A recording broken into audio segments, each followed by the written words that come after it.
de pie cantar, que vamos a triunfar. Avanzan ya banderas de unidad y tú vendrás marchando junto a mí y así verás tu canto y tu bandera florecer. La luz de un rojo amanecer anuncia ya la vida que vendrá. Contraparte. Un programa para el análisis, el debate y la reflexión, para que todos seamos parte de la construcción de un nuevo país, con inclusión, justicia social e igualdad de oportunidades. Ahora el pueblo que se alza en la lucha, con voz de gigante, gritando adelante. Contraparte.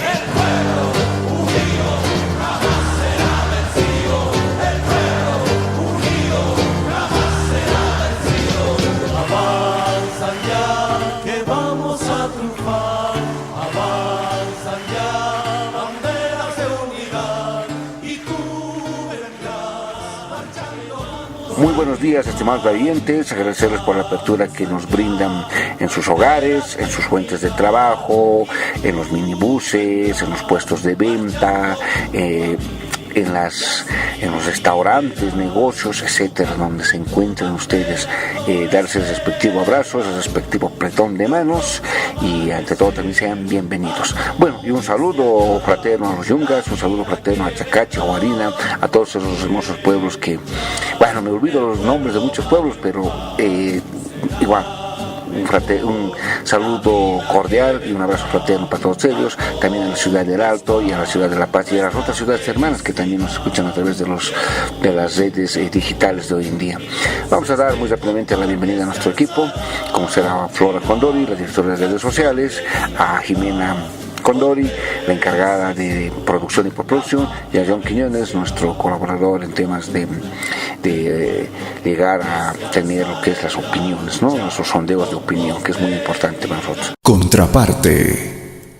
En el centro del conflicto, juntos para la reflexión y las soluciones. Retornamos con el centro del conflicto, el sector de las entrevistas principales. El día de hoy vamos a analizar un tema muy importante y es histórico. El tema que vamos a analizar es justamente la invasión de Normandía, ¿no? Que queda en Francia. Se recuerda justamente, ya es el 76 aniversario, porque se dio un 6 de junio de 1944. El día D fue la operación anfibia más grande de la historia. Más de 160.000 tropas aliadas, cerca de la mitad estadounidenses, invadieron Europa Occidental, abrumando a las fuerzas de Alemania, en una operación que se volvió un punto de giro en la Segunda Guerra Mundial, donde llegó a cambiar lo que es el nuevo orden desde ese entonces. ¿Qué fue el día D? ¿No? El día D era el término militar para el primer día de desembarco de Normandía. Fue la invasión anfibia más grande jamás emprendida y sentó las bases de la derrota aliada de Alemania en la Segunda Guerra Mundial. La invasión tuvo lugar, como habíamos mencionado, el 6 de junio de 1944 y contó con decenas de miles de soldados de Estados Unidos, Reino Unido, Francia, Canadá y otros países. El desembarco ocurrió en 5 tramos de la costa de Normandía, con nombre en código Utah, Omaha, Gold, Juno y Sworn. La planificación para el día D comenzó con más de un año de anticipación y los aliados llevaron a cabo importantes engaños militares, con nombres en código Operación Guardaespaldas, para confundir a los alemanes en cuanto a cuánto y dónde se llevaría a cabo la invasión. La operación originalmente estaba programada para comenzar el 5 de junio, cuando se esperaba que la luna llena y las mareas bajas coincidieran con el buen clima, pero las tormentas forzaron a demorar a 24 horas. Lo que pasó el día D justamente fue los aterrizajes anfibios llamados Operación Overlord, fueron procedidos por una extensa campaña de bombardeos para dañar las defensas alemanas. Las tácticas de engaño empleadas en los meses previos al ataque llevaron a los alemanes a creer que los ataques iniciales eran simplemente una desviación y que la verdadera invasión tendría lugar más lejos o a lo largo de la costa. Las divisiones aliadas comenzaron a desembarcar a las 5 playas a las 6:30 am del 6 de junio de 1944. Vamos a hacer estos análisis con invitados especiales el día de hoy. En primer lugar tendremos al licenciado Pablo Santa Cruz de la Vega. Él es abogado, miembro del movimiento veganista emergente.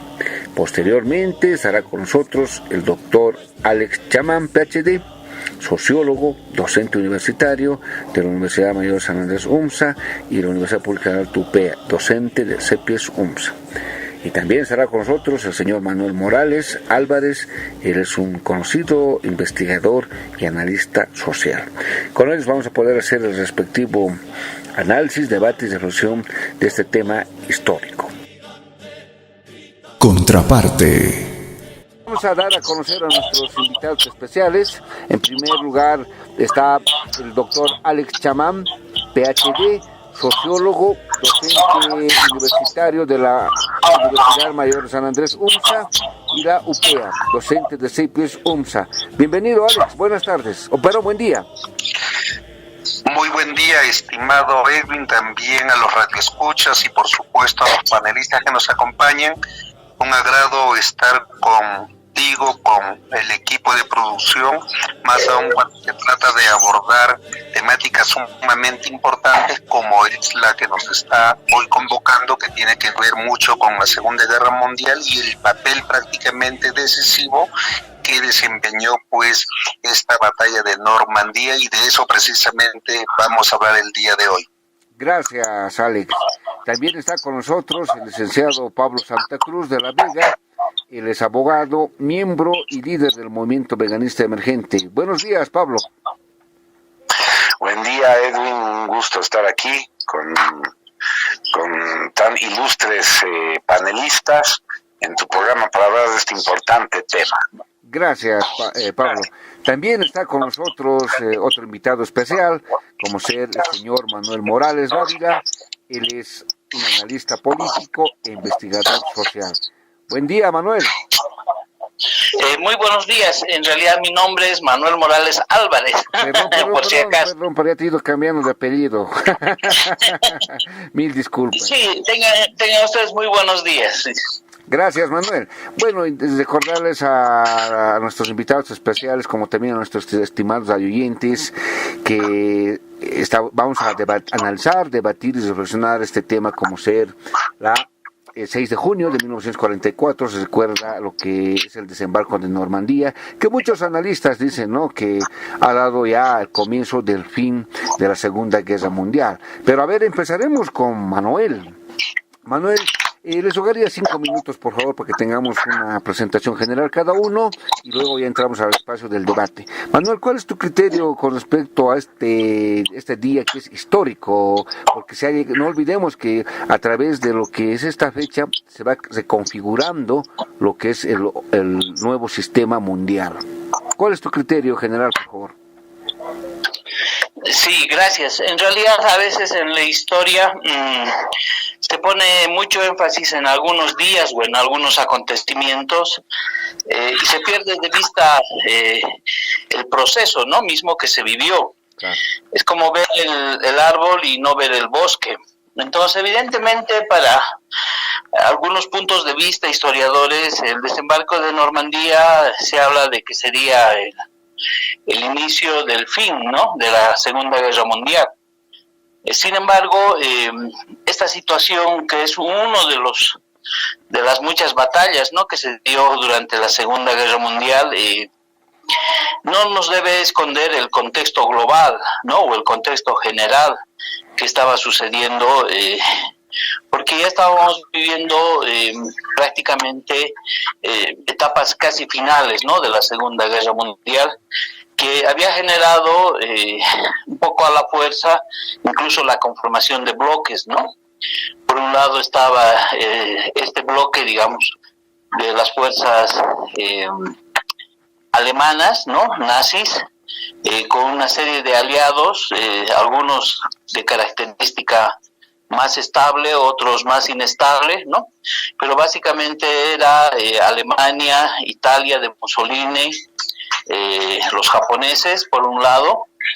Por el otro lado estaba el bloque que le llamaban occidental, ¿no?, a la cabeza de Francia, Inglaterra, Estados Unidos, y finalmente también estaba el famoso bloque soviético, que estaba conformado básicamente por la Unión Soviética y una serie de aliados, lo cual le dio una configuración a la Segunda Guerra Mundial como una guerra entre bloques, por eso tuvo una connotación mundial, y Bolivia en ese sentido fue alineado con Estados Unidos, y hay que recordar que Bolivia participó en la Segunda Guerra Mundial. Evidentemente no puso tropas, no puso armamento, pero sí puso un recurso estratégico que era el estaño. Claro. Y el estaño estaba destinado básicamente a contribuir a la producción de armas que hacía Estados Unidos. Entonces Bolivia dio una contribución de manera tal vez no voluntaria a esta guerra, brindando un recurso mineral estratégico y del cual seguramente se evaluará en algún momento, ¿no? Ese fue el aspecto fundamental, y yo quiero destacar que fue el accionar militar de la Unión Soviética, del bloque del Este, o lo que después se fue a denominar el bloque del Este, el elemento sustancial que permitió la derrota del ejército nazi. No ha sido solamente obra de los occidentales, de los norteamericanos, sino básicamente también ha sido el heroísmo, ¿no?, del pueblo soviético en esta guerra, donde dieron miles y millones de muertos, y que fue precisamente en el ámbito ya militar el triunfo también del Ejército Rojo, ¿no?, que vino acompañado después de esta invasión y del descalabro luego del ejército nazi. Eso es lo que podría indicar para empezar este debate. Muchas gracias, Manuel. Gracias. Bueno, pues también la pregunta va para Alex Chamán. ¿Cuál es tu criterio con respecto a esta fecha, con respecto a la configuración mundial, y también al aspecto, por ejemplo, de la historia oficial? Tú como sociólogo nos vas a dar mayores luces en ese aspecto. Sabemos que hay una historia oficial donde la conocemos todos, pero también hay una historia crítica y una historia estratégica. Pero en ese marco, ¿cuál sería tu criterio general, estimado Alex? Primero voy a tratar de responder muy puntualmente a la interrogante tuya, estimado Edwin, y luego, considerando de que vamos a tener un buen tiempito, ¿ya?, voy a procurar también ser muy sintético en elaborar muy ilustrativamente todo lo que son los antecedentes para que podamos comprender mejor este importante acontecimiento. Claro. Yo creo que cuando nosotros hablamos, Edwin, de la batalla de Normandía, tenemos que señalar que esta obedeció a una necesidad histórica, a una necesidad política por parte de fuerzas que veían muy en peligro pues sus intereses en todo el sentido de la palabra por parte de esa ofensiva avasalladora del nazismo alemán. Y eso explica por qué en noviembre de 1943, si no me falla la memoria, se reúnen pues los tres grandes líderes que representaban, si se quiere, a las alternativas ante la ofensiva nazi, y me refiero al señor Winston Churchill de Inglaterra, o Bretaña para ser más exacto, a Roosevelt de Estados Unidos y a Joseph Stalin de la ex Unión Soviética. Y esto es importante destacar porque fíjate, ellos se reúnen casi medio año antes en una conferencia muy importante que se denomina la Conferencia de Teherán, y es ahí donde van a trabajar una negociación fundamental que permita planificar una estrategia orientada a desplegar toda una ofensiva política militar y contener a las fuerzas de ocupación nazi, principalmente afincadas en Normandía, Francia y en otros lugares estratégicos de ese país. Entonces ahí vamos viendo puntualmente en cómo, si se quiere, pues el bloque capitalista representado por Estados Unidos, Inglaterra y Francia se ven en la necesidad de unirse circunstancialmente con el bloque socialista representado por la ex Unión Soviética, porque ellos entendían que, dada la coyuntura, la Unión era lo que podía permitir enfrentar y salir airosos no solamente pues a la ocupación nazi, sino también a las fuerzas de Japón, de Italia. Entonces, eso primero lo lanzamos para que veamos cómo a veces hay colusiones políticas, militares, en función de determinados intereses geopolíticos, que en este caso pues representaban a los países que he señalado. Pero muy rápidamente quiero señalar que si nosotros queremos entender la Segunda Guerra Mundial, que se inicia en 1939 y concluye 6 años después, vale decir en 1945, de manera muy puntual hay que señalar el derrotero. ¿Y qué nos dice el derrotero? Que después de la Primera Guerra Mundial, injusta por supuesto, una guerra muy perversa, termina en el 18 y al poco tiempo se viabiliza el Tratado de Versalles. Este Tratado de Versalles golpeó no solamente en términos pues del interés nacional, sino sobre todo la sensibilidad patriótica de los vencidos. Me refiero principalmente a Alemania, a Italia. Entonces, esto va a generar que 4 años después, en 1922, irrumpa un personaje fascista como Benito Mussolini, y en el marco de toda esa bronca incontenible del pueblo italiano va a manejar el chauvinismo, el patriotismo, para ir preparándose a lo que vamos a denominar, si no la venganza, el ajuste. 7 años después, en 1929, vamos a ser testigos de una aparatosa crisis económica que no solamente golpea pues a Estados Unidos, sino a todos los países principalmente de tipo capitalista. Y esto, sin la menor duda, va a golpear tremendamente sobre todo a Alemania, y eso va a hacer que internamente emerja la figura de Hitler, y en el marco de su nacionalismo, Alemania comience a explotar todos los elementos patrióticos y de otra índole para recuperarse y crecer. Ya para 1933, el señor Hitler pues prácticamente se hace cargo de lo que es Alemania en términos efectivos y viabiliza toda la dictadura que conocemos del nazismo. 2 años después, en 1935, hace prácticamente lo propio el señor Mussolini, quien dirigía Italia en aquel entonces, y encamina toda una especie de proceso armamentista a más no poder, pero al mismo tiempo ya va tejiendo sus políticas expansionistas. 1 año después, en el 36, tenemos en España una guerra civil española, la cual va a tener intereses muy sensibles y va a estar presente la intromisión no solamente italiana, sino también nazi, porque van a pelear contra todas las fuerzas progresistas revolucionarias y esta guerra civil. Bueno, proseguimos.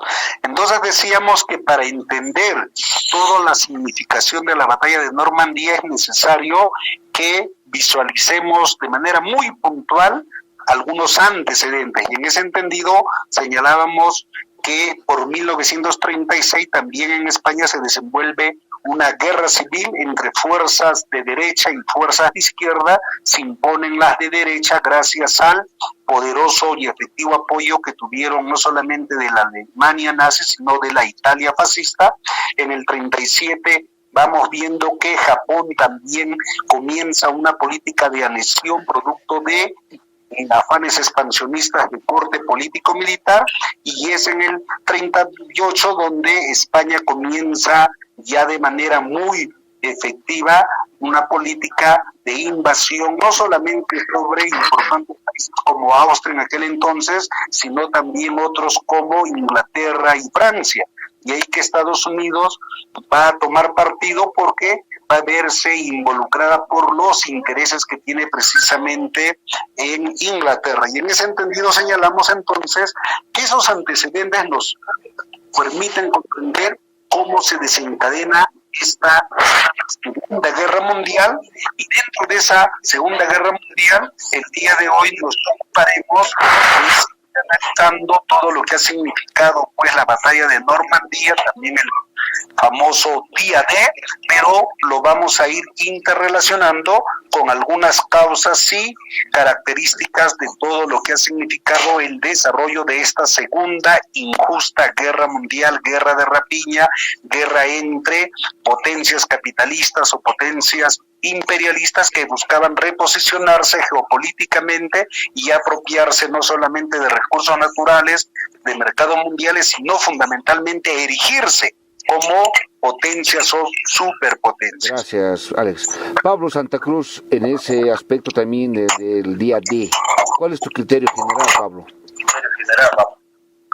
Bueno, Edwin, hay que, circunscribirse un poco a lo que fue y representó para los hechos de la Segunda Guerra Mundial el desembarco de Normandía, o llamado Día D, en clave.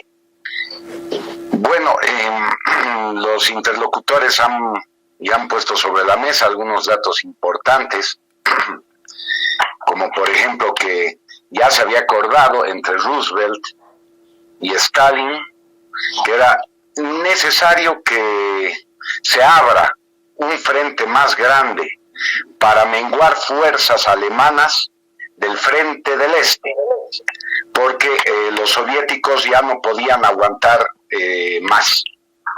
No solamente habían perdido prácticamente decenas de ejércitos muy bien equipados en la campaña contra Alemania, sino que ya no tenían los recursos.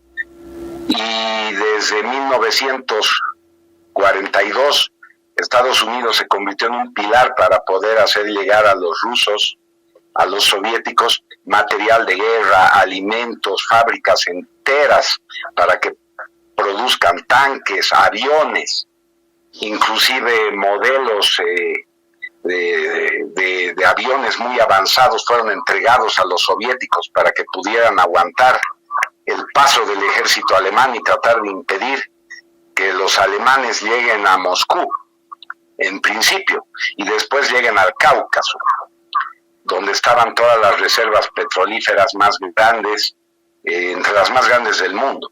Entonces, Estados Unidos se vio así obligado a movilizar a toda la crema innata de su juventud para armar un ejército, equiparlo y usar de plataforma Inglaterra para abrir un frente más amplio a los alemanes, que ya estaban luchando en muchos frentes. Ya la aviación de Roosevelt y Churchill estaban bombardeando a Alemania de manera ininterrumpida. Poblaciones civiles eran los blancos de ambas fuerzas aéreas en un crimen de lesa humanidad que no tiene nombre.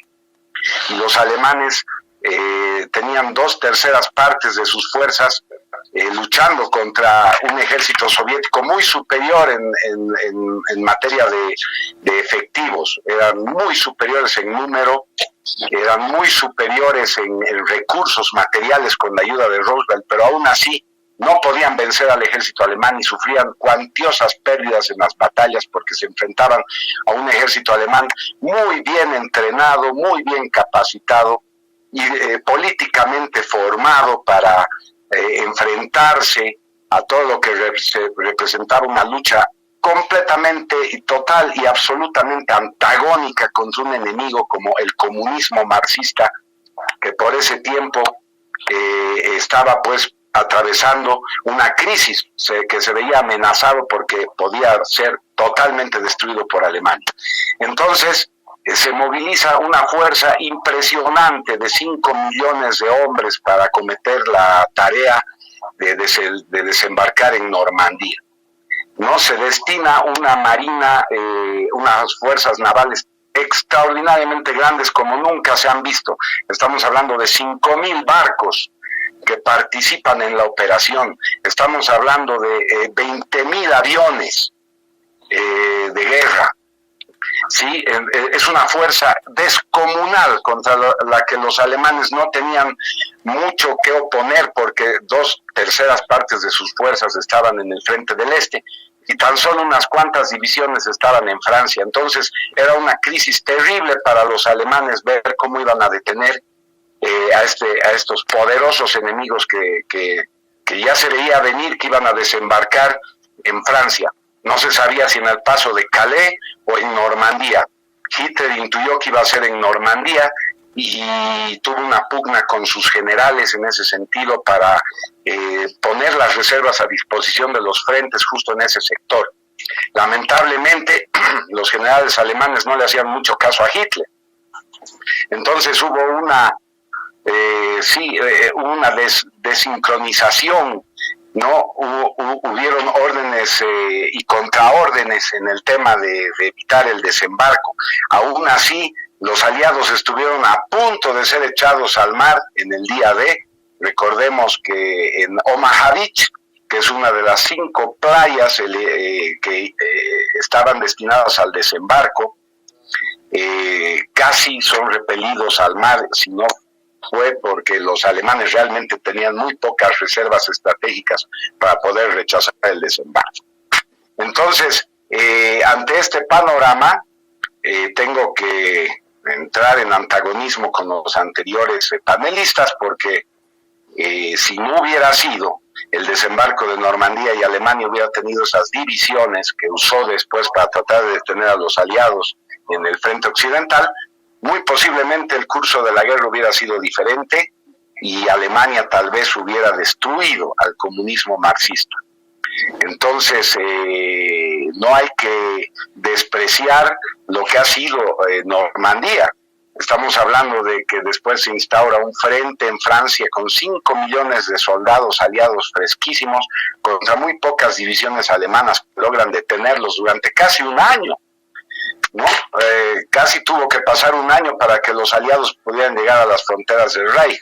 Eso te va a poner alerta, Edwin, en el sentido de que los alemanes peleaban con mucha determinación, eran enemigos realmente temibles para los aliados y resistieron como pudieron. Además de que los alemanes empezaron a poner en punto armas súper avanzadísimas que revolucionarían la industria y la tecnología. Las tecnologías que hoy estamos utilizando fueron creación de la Alemania nazi, no de ningún comunismo, ni de ningún régimen comunista ni capitalista.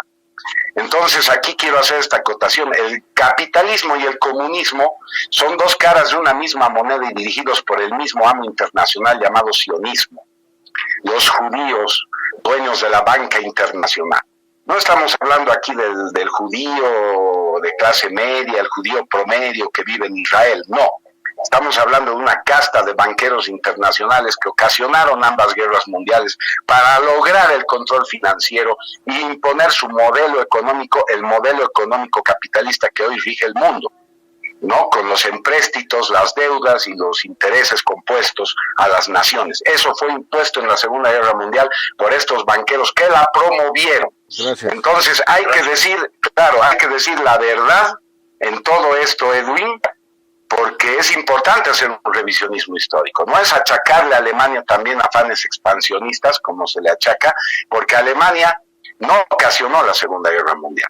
La invasión a Polonia, mal llamada invasión, fue porque estaban asesinando alemanes étnicos en territorios que eran de Alemania y fueron quitados a Alemania por el Tratado de Versalles y dados a Polonia, y donde vivían 6 millones de alemanes étnicos en esos territorios que empezaron a ser masacrados días antes de la Segunda Guerra Mundial, justamente para provocar la guerra. Hitler tuvo que hacer una invasión punitiva a Polonia para parar estas masacres, y con esa excusa Francia e Inglaterra le declaran la guerra. Entonces no hay aquí nada de eso de afanes expansionistas del nazismo y todo lo que se le quiera achacar a Alemania. Hay que hacer una revisión muy exhaustiva de la historia, y con eso acaba esta primera participación. Gracias, Pablo. Gracias.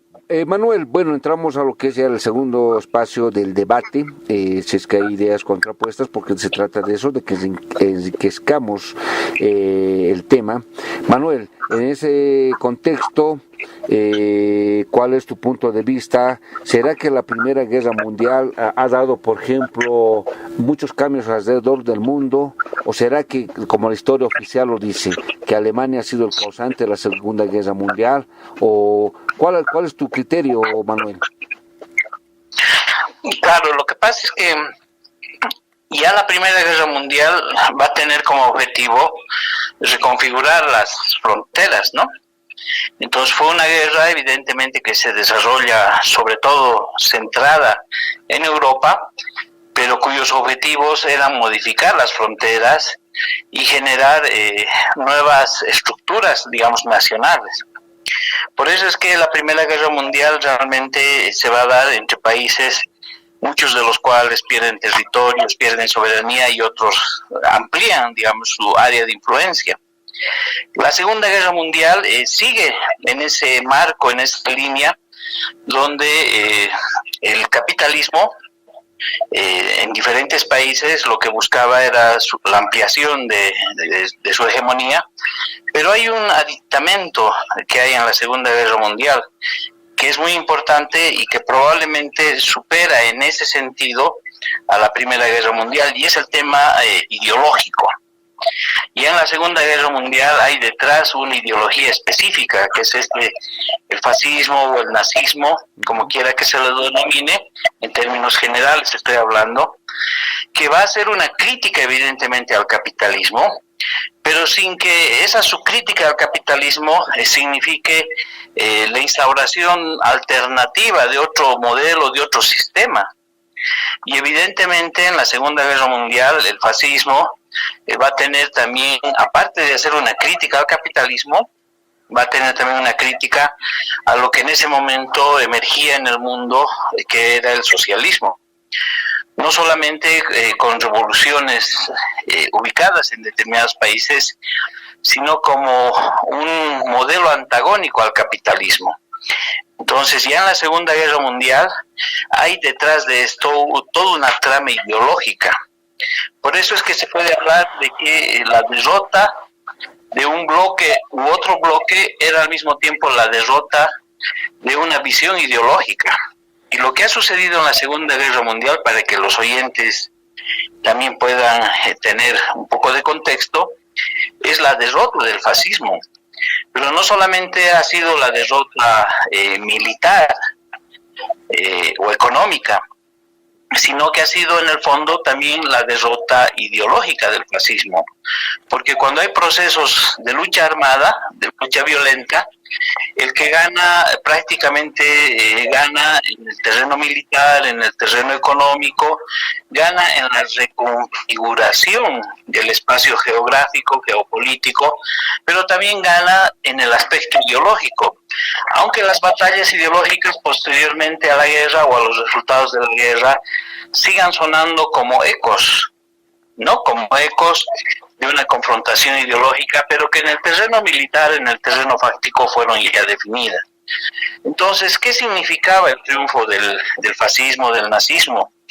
Hubiera significado también el desarrollo del capitalismo, solo que no en otra de sus versiones, la versión armada, la versión expansionista, la visión que planteaba al mundo que podía construirse un nuevo sistema, evidentemente crítico a este financiamiento o sistema financiero sionista, judío, lo que se llame, pero en el fondo significaba también la ampliación de una visión del mundo centrada en un modelo étnico, ¿no? La superioridad de la raza aria o la superioridad del proyecto que encarnaba Mussolini, ¿no?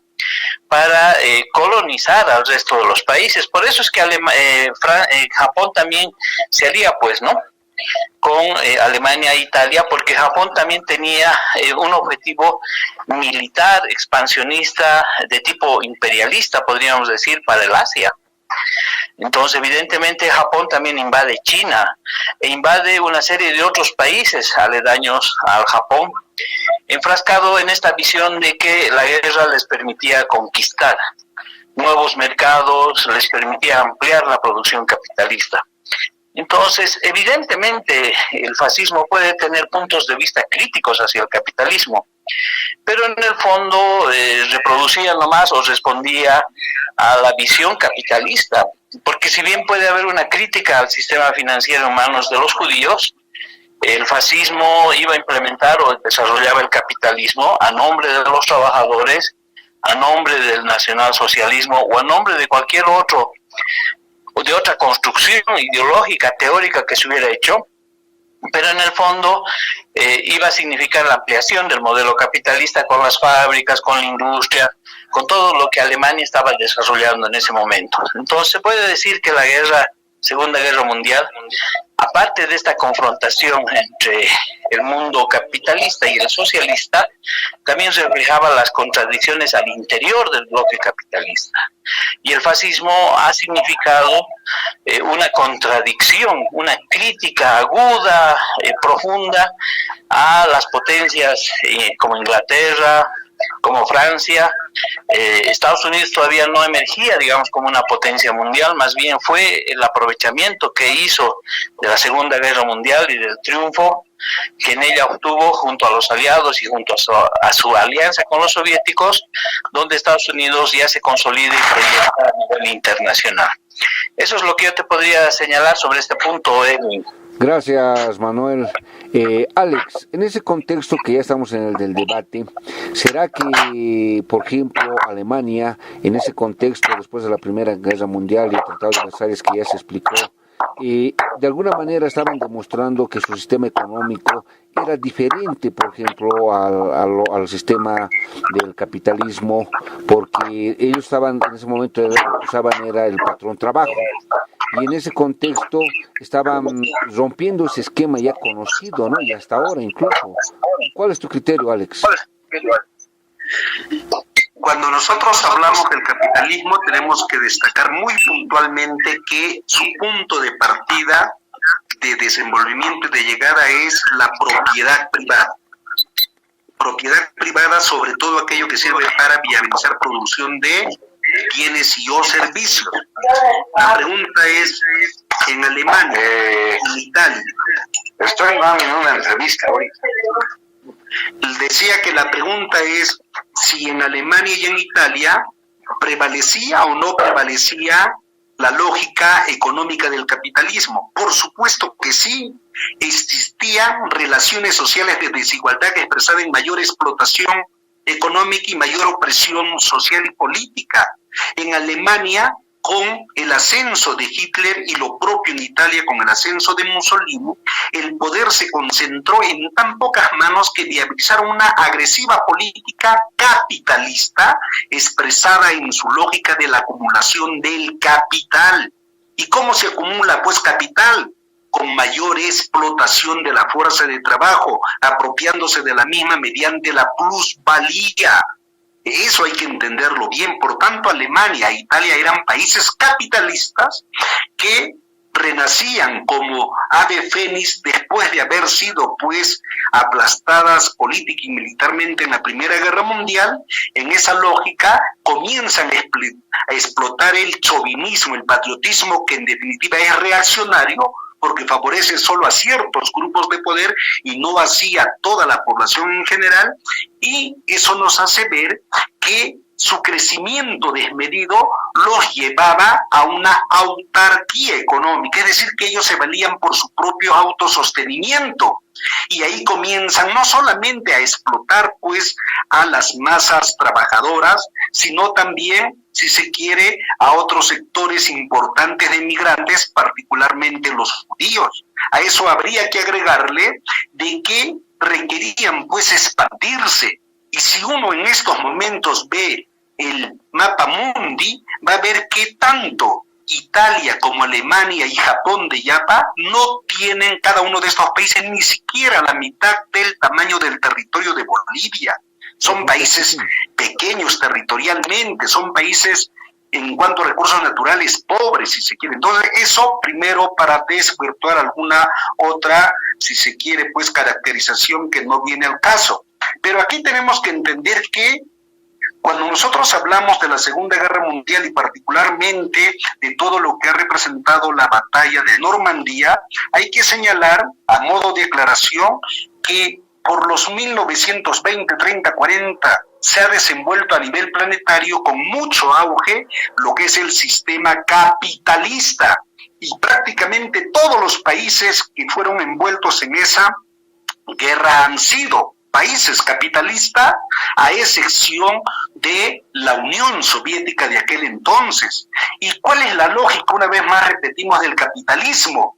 Es la apropiación de la riqueza, la explotación, la opresión, sino que en el caso de Alemania e Italia era un capitalismo, si se quiere, ultra reaccionario, ultra conservador, y pretendían erigirse como superpotencias, desplazando a sus eventuales contrincantes, como eran franceses, eran los británicos, pero principalmente estadounidenses. Entonces eso también hay que entenderlo. Ahora, yo creo que cuando hacemos un análisis de este tema y de otros, tenemos que ser lo más serios posible para utilizar conceptos y categorías apropiadas. Tenemos que ser responsables ante la radioescuchas y también en nuestros análisis. Y eso lo digo de manera muy fraterna, porque no es correcto pues estar diciendo, como lo dice Pablo, comunismo marxista. Nunca ha habido comunismo en el planeta Tierra durante el siglo XVIII, XIX, XX y XXI. A lo sumo que ha habido es la construcción de la sociedad socialista, que es el caso de la ex Unión Soviética, de la ex China popular, porque la actual es capitalista, y puedo dar muchos ejemplos. Son procesos de construcción socialista que por problemas internos y externos sufrieron fracasos transitorios y hoy son nuevamente países capitalistas. El materialismo histórico como ciencia de la sociedad, porque estudia las leyes más generales de esta, nos dice que para que lleguemos al comunismo tiene que haber un socialismo mundial y tiene que haber todo un proceso para llegar a eso. Por tanto, se desvirtúa aquello de comunismo marxista, por si acaso. Yo no creo, pues, que en ese sentido todos los países, incluyendo Rusia, hayan respondido al interés del sionismo israelí. Para nada. También considero que eso es un graso error de apreciación geopolítica histórica. Lo que hay que señalar muy puntualmente es que dentro del modo de producción capitalista que hasta el día de hoy prevalece en el planeta Tierra, se han gestado importantísimas luchas de los trabajadores, particularmente de los obreros, y gracias a que ellos han habido conquistas que hasta el día de hoy son muy valiosas, como derechos laborales, llámese aguinaldo, llámese vacaciones, llámese pues las 8 horas, llámese, si se quiere, pues seguridad social, etcétera, etcétera. Y también algunos beneficios sociales. ¿Por qué digo esto, Edwin?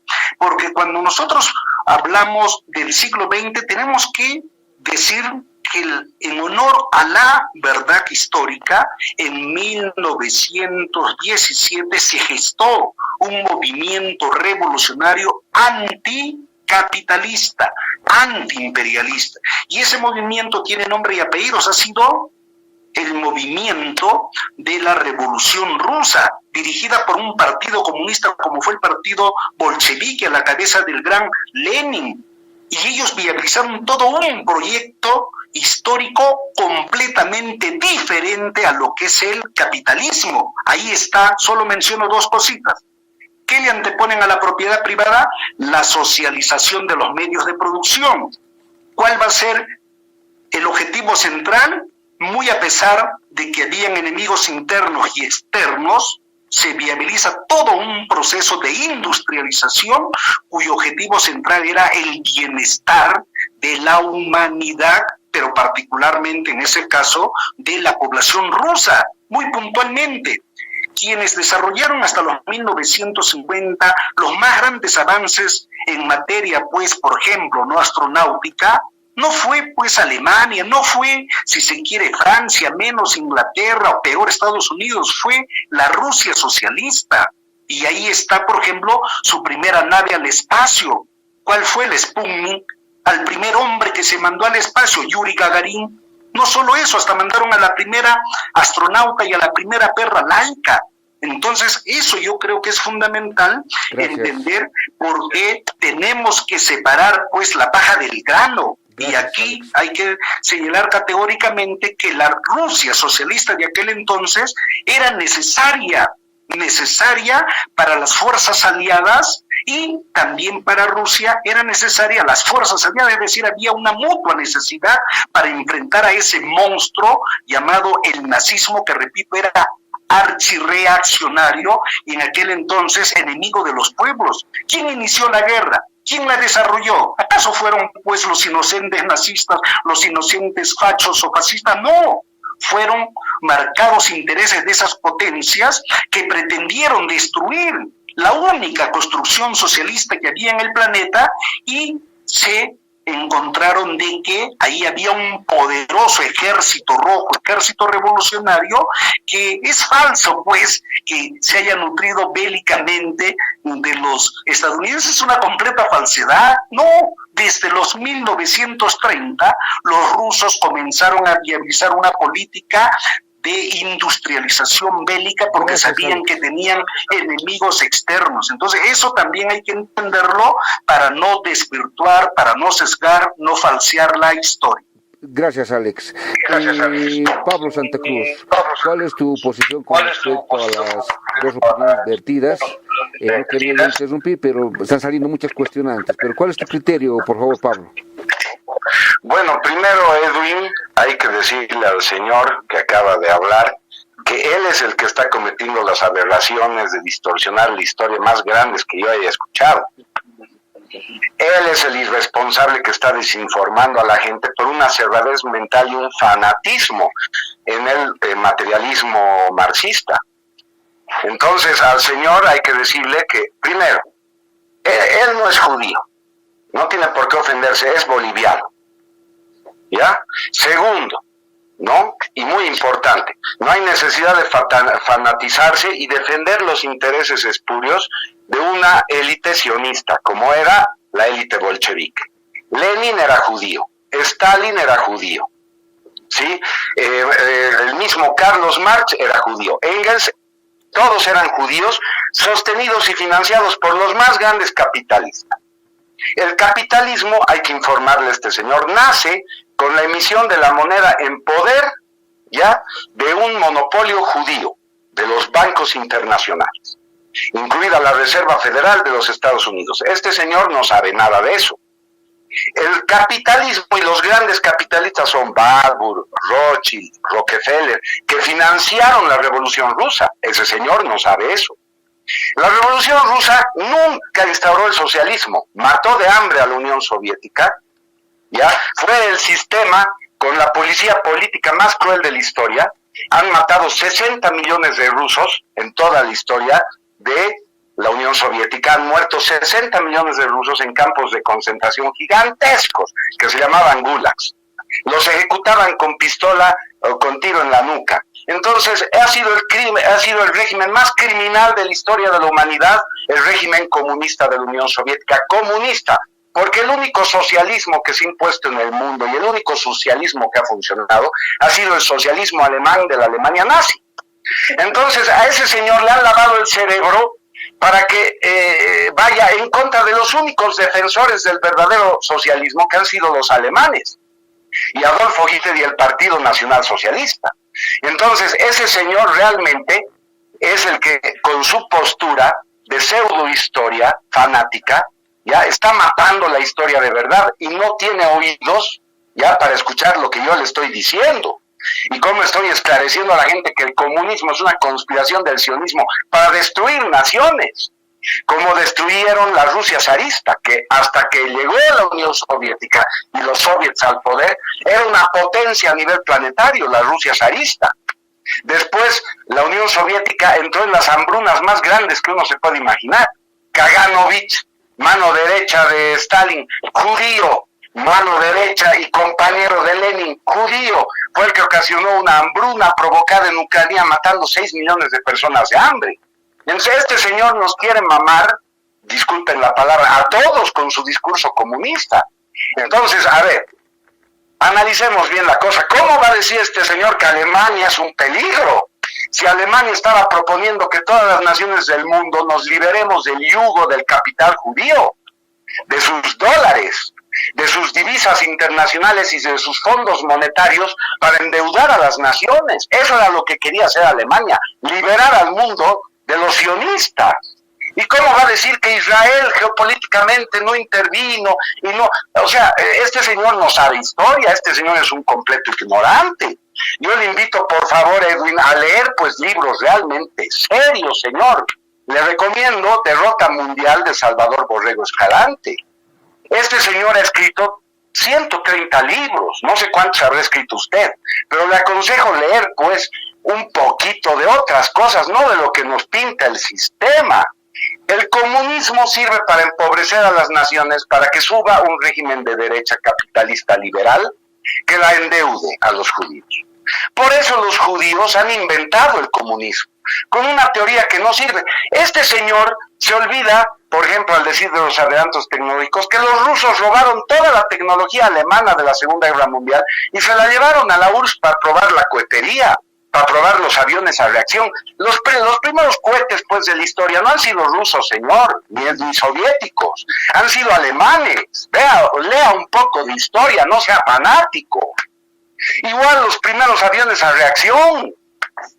Entonces, ¿de qué me están hablando? O sea, ¿usted cree que me van a lavar el cerebro como usted lava el cerebro a esos pobres alumnos a los que le enseñan mentiras en la universidad? Eso se acabó, pues, señor. Habemos muchas personas despiertas aquí, que ya sabemos lo que ha pasado y cuál es el verdadero enemigo de las naciones. ¿Cómo va a decir este señor que Alemania y Japón querían expandirse? Porque sí, porque son chiquititos. Pero si estamos analizando el Tratado de Versalles, que ha sido la causa de que Alemania caiga en la bancarrota, por las indemnizaciones injustas que se le pedían y porque desmembraron su territorio. Entonces lo que hizo Hitler fue recuperar esos territorios sin disparar un solo tiro. Tuvo que invadir Polonia porque estaban matando alemanes étnicos. Vea a este señor y lea sobre la matanza de Bromberg. 60,000 civiles alemanes asesinados, descuartizados, quemados, destripados. Es el peor crimen que se cometió contra una sociedad civil indefensa en la historia. Lo han borrado de la historia. ¿Quiénes? Los que hacen la historia como usted, los que la distorsionan, los que mienten. Entonces, señor, póngase pues las pilas. ¿Quiere ser socialista? Averigüe qué era lo que quería hacer Adolfo Hitler, que instauró un socialismo poderoso, un socialismo además auténtico en la Alemania nazi. ¿Ya? ¿Cómo con la lucha de clases y cómo con la división de clases puede haber socialismo, que es lo que propone el comunismo? En la Alemania nazi no habían estas divisiones de clases, Hitler las abolió, por eso se instauró el socialismo, y usted podía ver a un burgués multimillonario aristocrático estudiando en una nápola, ya, un colegio especial de los nazis, con un campesino. Y se hermanaron las clases sociales en la Alemania nazi. Entonces, ¿usted de qué está hablando al desinformar a la gente así? Con ese fanatismo, ese dogma comunista. A usted lo ha poseído un demonio. Porque este demonio posee a mucha gente que quiere instaurar el comunismo al estilo soviético maoísta en todo el mundo. Y usted dice que la Unión Soviética no ha sido imperialista y no ha sido también invasora. Pero señores, veamos lo que ha hecho el comunismo, cómo ha instaurado la guerra de guerrillas en todas las naciones del África, en muchas naciones del Asia, y ha ocasionado más muertes. Se calcula que son 120 millones de muertos que ocasionó la utopía marxista. Entonces, ¿de qué están hablando? Por eso yo les digo, señoras y señores, aquí tenemos que hacer un análisis realmente serio, porque tenemos que descubrir al enemigo de nuestras naciones. Entonces, ¿por qué? ¿Quiénes son realmente los judíos? ¿Y cuál es la dinámica del pensamiento judío en todo este asunto? Es importante. Ese señor lo pasa por alto, absolutamente. Hay muchos comunistas, y le digo a este señor, que están despertando ahorita en Rusia. Por ejemplo, lea un poco de Alexander Dugin, ¿ya? Cómo ha empezado a darse cuenta de estas verdades que yo estoy hablando, y el comunismo está virando ya a un socialismo y se está acercando al nazismo. Eso está pasando ahorita en Rusia y también está pasando en China, porque se están dando cuenta de que todo lo que nos había contado la historia oficial de Dugin era mentira. Entonces aquí estoy poniendo, además con chuis y con información, con nombres, históricamente, estoy poniendo las cartas sobre la mesa. No soy un irresponsable, como me llama ese señor. El hecho de que ese señor desconozca lo que yo digo, no me hace pues a mí irresponsable, sino a ese señor, porque no sabe de lo que estamos hablando aquí. Entonces es un fanatismo por una ex Unión Soviética que ya no existe. Ya no existe. Se murió la Unión Soviética, ustedes lo saben, con la perestroika en la época de Gorbachov. Se la cedieron al capitalismo, porque finalmente el comunismo siempre mamó, de mamar, le digo, de chupar la teta del capitalismo. Eso ha sido siempre el comunismo, un invento del capitalismo para engañar a señores como este, dividir a nuestras naciones. Tiene el cinismo de llamar al patriotismo chauvinismo, pero ¿qué le pasa? Quiérase un poco. Tenemos que ser bolivianos para salir, caramba, de esta crisis en la que estamos. ¿Y quién ha sumergido a las naciones en esta crisis de identidad? Porque el nacionalismo es malo, entre comillas. Los comunistas. Vean lo que está pasando ahorita en Estados Unidos. A ver, hablemos de eso. ¿Qué está pasando ahorita en Estados Unidos? ¿Por qué ese estallido social? ¿Quién es el culpable de todo eso? ¿Quién está atrás? Quiero oír la opinión de mis interlocutores en este sentido. A ver qué tan orientados están. Gracias, Pablo. Bueno, Manuel, aspecto, no sé si responderle a... Sí, gracias por darme la palabra. Claro, ya lo conocemos al señor Santa Cruz, ¿no? No es la primera vez que, por lo menos yo personalmente, he asistido a un debate y siempre comete esos errores, esa falta de respeto a los otros interlocutores. Pero bueno, como ya lo conocemos, o sea, tampoco vamos a decir que somos ingenuos en este momento, ¿no?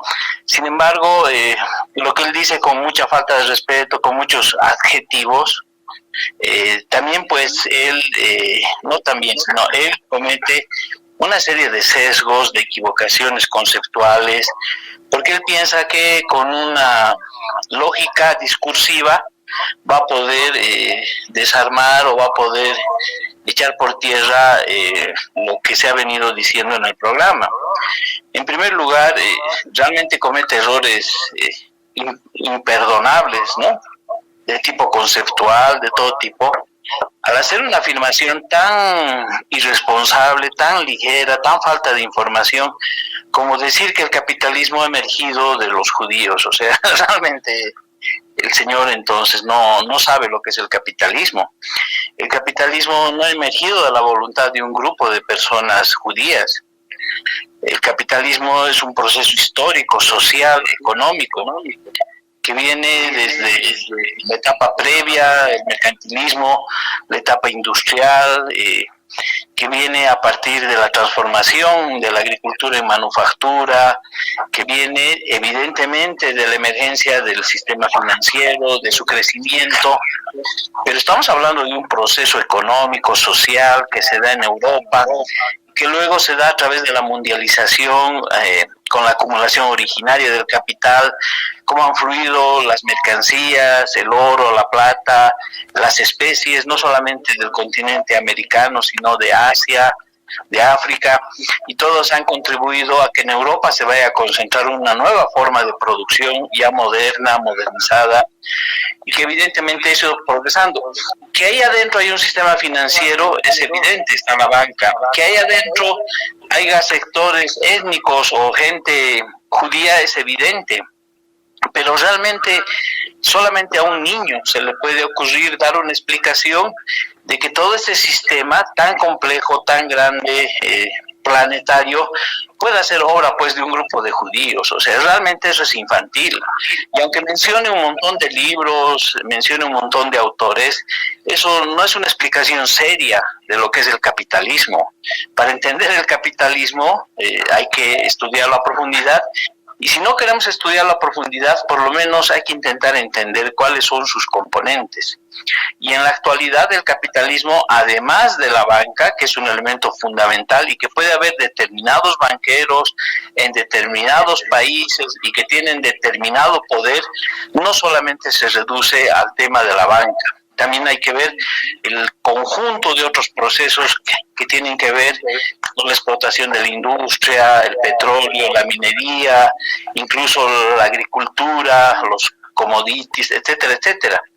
Entonces, eso es muy importante tomar en cuenta. No se puede hacer afirmaciones tan ligeras y luego saltar también a una discusión ideologizada, adjetivizada, en torno al tema del comunismo, como si fuera algo tan sencillo, tan simple, de hacer ese tipo de generalizaciones, ¿no? Entonces, como decir que, por ejemplo, la revolución bolchevique fue obra de los judíos, ahí se ve pues una mentalidad, yo diría ya distorsionada, enfermiza, de tratar de ver todo a través de la óptica de un solo color del cristal. Y la realidad no es así, la realidad es mucho más compleja. En ese sentido... Perdón, Manuel, una consulta. Adelante. Las revoluciones en el mundo siempre han sido financiadas, ¿no? Ya por intereses de grupo, por intereses sectoriales o grupos de poder. Por ejemplo, la Revolución Francesa, igual, evidentemente podemos ir dando ciertos ejemplos. Porque, o tal vez tú conoces que alguna revolución ha sido de alguna manera no financiada, tal vez una cuestionante, Manuel. Sí, es que ahí, no, yo comparto tu inquietud, Edwin. Una cosa es hablar del financiamiento de un proceso de transformación histórica, social, que puede ser o no puede ser. Y otra cosa es hablar de las condiciones económicas que generan una revolución, que son las causas objetivas de una revolución. Si tú quieres poner en una balanza el financiamiento o algún financiamiento, algún flujo de recursos económicos que puedan ir hacia una revolución de características económicas y sociales, y al otro lado de la balanza pones las causas económicas, te vas a dar cuenta, Edwin, que muchas revoluciones pueden incluso hacerse sin financiamiento, o que el financiamiento, ahí podemos discutir, podemos ser más analíticos, más amplios, probablemente el financiamiento pueda determinar algún curso de esa revolución. Hasta incluso podríamos decir que el factor económico puede ser, y la corrupción en torno a ese factor económico, puede ser un elemento fundamental para que una revolución se desvirtúe, como lo hemos visto en el transcurso de la historia. Pero dejar de lado las causas económicas y solamente tomar en cuenta las posibles financiaciones o el financiamiento que circunstancialmente alguien hubiera podido dar plata o alguien pudiera haber influido, es muy arriesgado, Edwin, poner que el financiamiento está por encima de las causas económicas sociales. Una consultita, entonces, Manuel, una consulta sí, más. Apelando al famoso jurisconsulto militar, perdón, estamos hablando de Clausewitz, que él indicaba, ¿no?, que la economía es evidentemente la continuación de la guerra, pero por otro espacio. ¿Qué ocurre, por ejemplo, cuando hay guerras como la guerra de la Triple Alianza, por no abarcar mucho más? Luego nos vamos a la Primera Guerra Mundial, que todos han sido netamente económicos, por intereses económicos, ¿sí? Y de expansionismo desde ya. Y alguien decía, ¿no?, expansionismo cultural, expansionismo económico, etcétera. Entonces, en ese marco, ¿qué ocurre, por ejemplo, cuando incluso, voy a apelar a John Perkins, uno de los grandes autores sobre lo que es gángster económico, que indica cómo se manipula a los países, cómo se manipula a las grandes, por ejemplo, a los países o líderes que son patriotas, que quieren hacer cambios en el país, en los diferentes países, perdón, y les llegan a manipular. ¿Cómo podemos entonces entender esa situación, Manuel? Claro, eso es evidente, puede darse en algunos casos, ¿no? Pero volviendo al tema, ¿no? O sea, lo que te digo, esas cosas son muy circunstanciales. O sea, para el análisis, y que nosotros intentamos el análisis serio, evidentemente son otras las causas, otras las fuerzas sociales que mueven. Es como si yo te dijera que ahorita lo que está pasando en Estados Unidos se debe a que alguien está financiando esa movilización. o lo que ha pasado en Bolivia con la caída de Evo Morales, que ha habido un financiador por detrás, que ha manejado detrás del escenario como si fueran el resto de la gente unos títeres y alguien que estuviera manejando. Eso puede darse, pero también puede no darse. Entonces no podemos construir nuestra interpretación de la realidad a partir de ese criterio, de que hay un financiador y de que hay una manipulación sionista detrás de todo lo que pasa en el mundo y tratar de forzar la realidad a ese enfoque. Eso es lo que yo podría complementar, y sería bueno que también hable el otro interlocutor, ¿no? Para que también pueda expresar sus puntos de vista. Gracias, Manuel. Alex, en ese criterio también, bueno, a ver cuál es tu criterio general con respecto a lo que el tema del día D, ¿no? Estamos en ese contexto, Alemania, Japón, Italia, ¿no? Por un lado, por otro lado los otros países, ¿no? Entonces, bueno, una situación muy crítica, pero a ver cuál es tu criterio. Sí, efectivamente, Edwin, y al público que merece todo nuestro respeto, nuestra consideración, nos lleva a plantear que cuando nosotros nos referimos a la batalla de Normandía, es destacar principalmente que fue una operación política y militar por parte de los aliados en torno a Estados Unidos, Francia, Inglaterra y sus socios menores como, qué sé yo, pues Irlanda. Por ahí me pongo a pensar en Escocia, pero principalmente también Canadá. Entonces estamos hablando que los aliados se prepararon muy bien, lo habíamos dicho, 6 meses antes, a través de los 3 grandes líderes de aquel entonces, por este lado, que estaban Stalin, Churchill y Roosevelt, y ellos pues viabilizan que esta operación militar tenía que ser decisiva para aplastar a esas fuerzas expansionistas, fuerzas guerreristas, fuerzas que estaban diezmando no solamente pues a Europa, sino que iban más allá, fuerzas que estaban pues practicando un perverso genocidio contra los judíos, que hoy, fíjate, en pleno siglo XXI la historia se voltea porque los judíos en estos momentos están asesinando a diestra y siniestra a los palestinos allá, sobre todo en Gaza. Claro. Pero bueno, entonces se gesta esta operación militar entre los aliados y la planifican a tal nivel que comienza a haber toda una secuencia de actividades conducentes, no solamente pues a la fabricación de armas, si se quiere, en enormes cantidades, sino muy sofisticadas para que éstas aterricen el día D, que precisamente fue un 6 de junio del 44, y cuando ya hacen el famoso desembarco de Normandía, de ahí que también se la conoce no solamente como batalla de Normandía, sino como el desembarco de Normandía.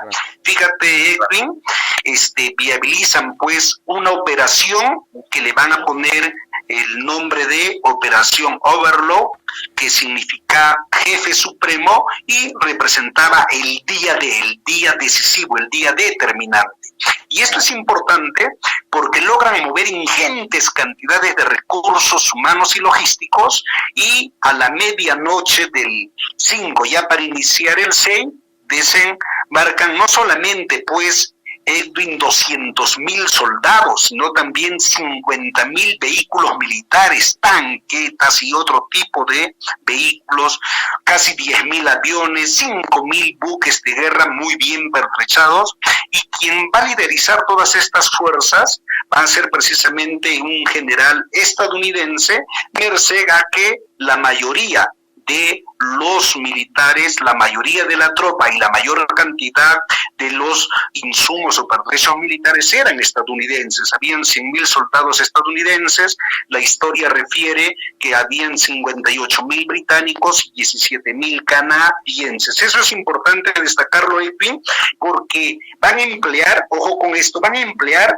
no solamente una fastuosa, qué sé yo, o recursos armamentistas, sino también van a apelar a engañar al enemigo nazista, al enemigo que estaba, como se dice popularmente, muy atento a lo que se estaba haciendo en materia de esta ofensiva. De ahí que van a haber simulacros, van a poner pues tanques que no eran de verdad, sino eran caricaturas de tanques, también van a crear falsas noticias, lo que hoy conocemos como las fake news, para malinformar al enemigo y hacer que, claro, efectivamente, todo en realidad fue un poderoso y efectivo sistema que logró engañar al régimen nazista, que dicho sea de paso ya estaba en retirada porque el poderoso ejército rojo revolucionario ya los habían derrotado meses antes en la batalla de Stalingrado en sus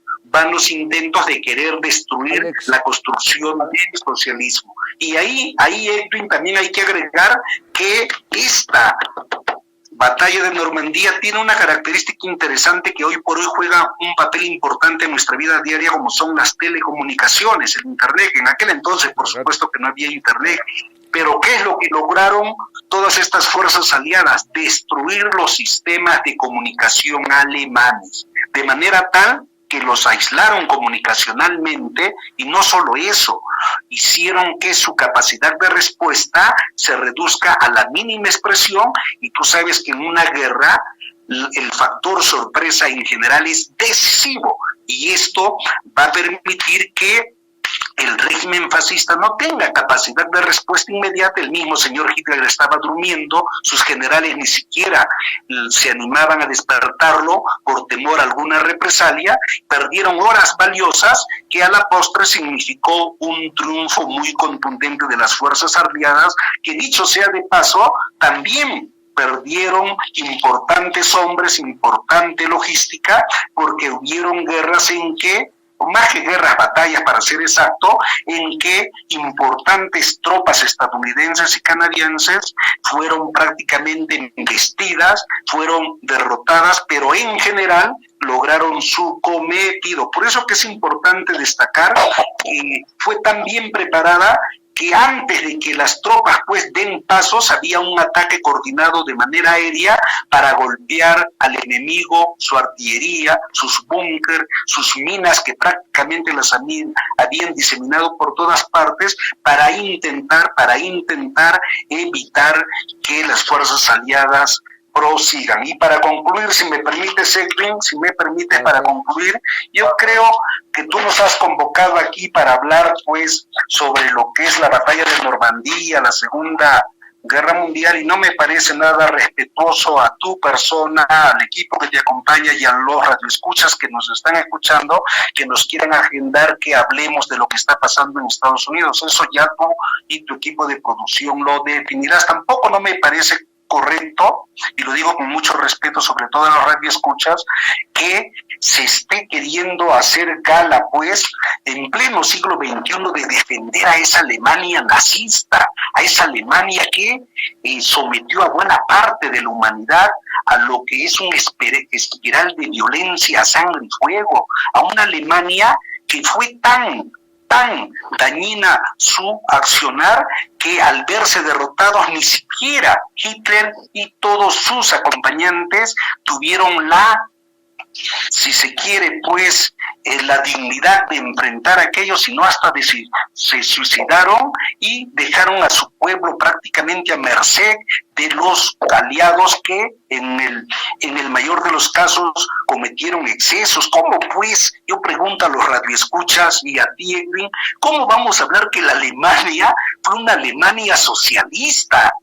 ¿Cómo pues vamos a hablar que la Alemania procuró liberar al mundo? Eso yo no sé, pues, no creo que un estudiante de primaria ni de secundaria, en estos momentos le preguntemos a un estudiante de primaria o secundaria si efectivamente la historia refiere que Alemania fue una fuerza tan progresista cuyo objetivo central fue liberar al mundo, o que la Alemania pues fue la salvadora de la humanidad, y que la pobre Alemania tan inocente, tan ingenua, que fue avasallada por espeluznantes fuerzas abominables como fueron los aliados, incluyendo a los rusos. Entonces yo te pido, mi querido Edwin, más mesura en esas cositas, y al público le pido mil disculpas, pese a que yo no he escribido pues esas falsedades, esas tergiversaciones del tamaño del Huayna Potosí, del Inquimani, pero me siento muy afectado, no porque lo que me digan a mí eso me vale. y humildemente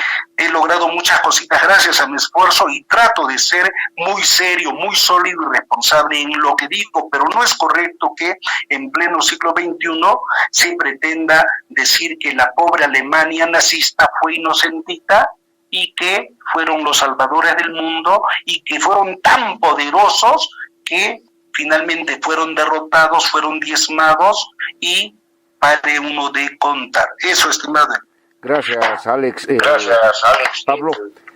Pablo, Vamos a las cuestionantes. vamos a las cuestionantes. ¿Será que, por ejemplo, sabemos muy bien que los aliados eran muchos países en comparación del eje, ¿no? Que el eje era los más conocidos, Italia, Japón y Alemania.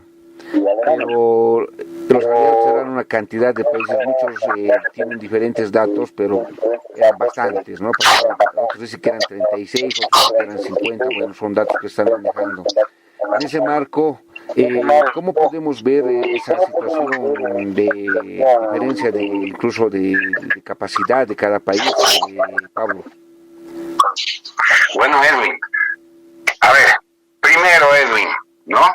El poder judío internacional, la sinarquía, estamos hablando de que la República Islámica de Irán, con su inteligencia, ha podido determinar que son 9.000 sionistas los que controlan todos los medios de comunicación masiva en el planeta. ¿Ya? Entonces no soy yo, no es un niñito de 5 años, como dice nuestro panelista. O sea, nuestro panelista está dolido porque estamos diciendo verdades, ¿sí? El Poder Judío Internacional movilizó 134 naciones contra Alemania. ¿Por qué? Porque en nuestras naciones hay traidores, corruptos, masones. La masonería está instaurando, haciendo que toda la gente piense como sionistas, como judíos. En la masonería se enseña cábala. La mayoría de los presidentes de Bolivia han sido masones. Los que no han sido masones, ¿ya? Y no son niños de 5 años, Germán Buch o Alberto Villarroel, querían una alianza con Alemania. Entonces, para que ese señor se despabile un poco, no eran niños de 5 años. Uno ha sido un héroe nacional en la guerra del Chaco. Uno de los más grandes estadistas del mundo, Juan Domingo Perón, limpia el nombre de Alemania y sabe quiénes eran los alemanes y que los alemanes eran un aliado natural de la Argentina. Entonces, que se despabile ese señor que dice que son niños de 5 años los que piensan así. Pero es este señor el que se cree la mentira y el cuentito del holocausto de los judíos. A ver, señoras y señores, no ha habido holocausto judío. Ya es oficial. Las plaquetas que hay en Auschwitz ya han sido retiradas. Ahí se decía que se habían matado 4 millones de pobrecitos judíos inocentes. Es mentira. No llegan ni a 30.000 y la mayoría muertos por tifus. Pero se sigue manteniendo la mentira del holocausto ahora por los medios de comunicación que nos desinforman. Y el Estado de Israel que insiste, por gente crédula e irresponsable como este señor, que es mi interlocutor, ya, aquí en este panel, en seguir afirmando que los nazis han hecho un holocausto judío. Los únicos 2 informes periciales, ya son 3 porque un grupo de australianos ya ha hecho otro informe pericial en Birkenau. Usted sabe que Auschwitz tenía un campo secundario que se llamaba Birkenau. Entonces, hasta ahora los holocaustistas mentirosos decían que en Birkenau se habían gaseado y asesinado 1 millón de personas. Australianos han ido ya a destapar la mentira, han buscado con tecnología satelital, infrarroja y otras formas de buscar restos humanos debajo de grandes cantidades de tierra, han logrado establecer que no se ha matado y no ha habido ningún genocidio y no hay pruebas de nada en Birkenau. Ya son 3. El primero es el informe Luchter y también los polacos han sacado otro informe pericial que desmiente totalmente el falaz y mentiroso holocausto de los judíos. Entonces, ese señor que cree en el holocausto realmente es como un niño de 5 años al que le han lavado el cerebro y cree en el holocausto. Él había sido el niño, no yo. En primer lugar, Edwin. Entonces ya estamos viendo que el poder judío internacional está en todos los países. Vaya este señor a la calle Bueno, suba hasta la calle antes de llegar a la Ingavi y va a ver ahí una logia masónica enorme, donde se instaura el pensamiento masónico, que es el liberalismo, comunismo, ¿ya? Y la identidad ahora, la agenda de género.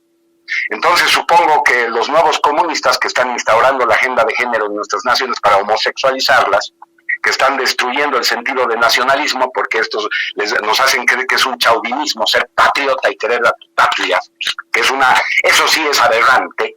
Entonces, dense cuenta que el poder sionista está ahí, el otro se ríe de que hay un poder sionista, no puede creer que los judíos estén detrás de todo.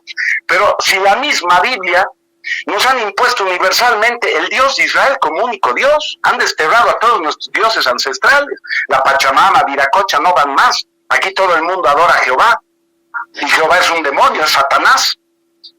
Y por eso los judíos tienen su favor, y los judíos ahora están a punto de dominar el mundo, esos pobrecitos judíos, ¿no? Entonces, Edwin, realmente estos interlocutores ya se topan con una persona que tiene otro rango de información como yo. Yo no estoy especulando. Cito libros, los otros no tienen con qué defenderse todo lo que les he dicho porque no saben nada. Y no tienen la culpa de no saber si están perdiendo su tiempo con el Capital de Marx, que realmente solo serviría para papel higiénico en un baño. Entonces, Edwin, evidentemente, ya, aquí, para redondear, no quiero que los interlocutores agarren y digan, no, los quiero obligar a que toquen el tema de lo que está pasando en Estados Unidos, pero esa conspiración que ahorita está en curso para derribar a Donald Trump, ¿está siendo financiada? Se han descubierto a los financistas, aquí como se ha descubierto a los financistas de los masistas. ¿De dónde han sacado los masistas tanta plata para hacer las movilizaciones? Lo mismo están haciendo en Estados Unidos con estos grupos comunistoides, porque son grupos comunistoides, anarquistas que están recibiendo dinero para ocasionar los desórdenes y llevar a la violencia. Lo mismo vamos a ver en la Segunda Guerra Mundial. Se han movido, lo mismo vamos a ver en la Revolución Rusa y en la Revolución Francesa, como tú has dicho. ¿Quiénes han financiado la Revolución Francesa? Los masones, los jesuitas, han financiado, han sido los ideólogos. ¿Y quiénes han estado detrás de la Revolución Rusa financiando? Estos señores creen todavía, y seguramente deben creer a pie juntillas, que ha surgido la revolución del pueblo y después se ha instaurado la dictadura del proletariado y todos han vivido felices en un socialismo en Rusia. Señores, han tenido que matar en una guerra civil, casi 8 millones de rusos han muerto durante una guerra civil que duró 5 años. No se ha instaurado en una revolución así en una noche en Leningrado o en San Petersburgo, o en Moscú, el comunismo. Han tenido que correr mucha sangre y mucha plata. Entonces, ¿quiénes son los que piensan como niños, pues? ¿Quiénes son los que piensan como niños? Nosotros estamos muy bien informados al respecto, Edwin, y lo volvemos a decir. Tenemos todo el aval histórico. Puedo citar libros de libros de libros de libros de libros de libros que hemos investigado. Es más, tenemos una editorial que edita estos libros, Edwin, porque estos libros no están al alcance de la gente en librerías convencionales o en un puesto pirata de libros. Lamentablemente no, porque la gente no ha visto su importancia. Entonces, ¿qué sugiero yo a toda la gente ahorita? Con responsabilidad, lean un poco. Estoy recomendando libros. Derrota Mundial de Salvador Borrego Escalante, está en la red. Lean los libros de Juan Domingo Perón, que ha sido uno de los grandes estadistas de todos los tiempos.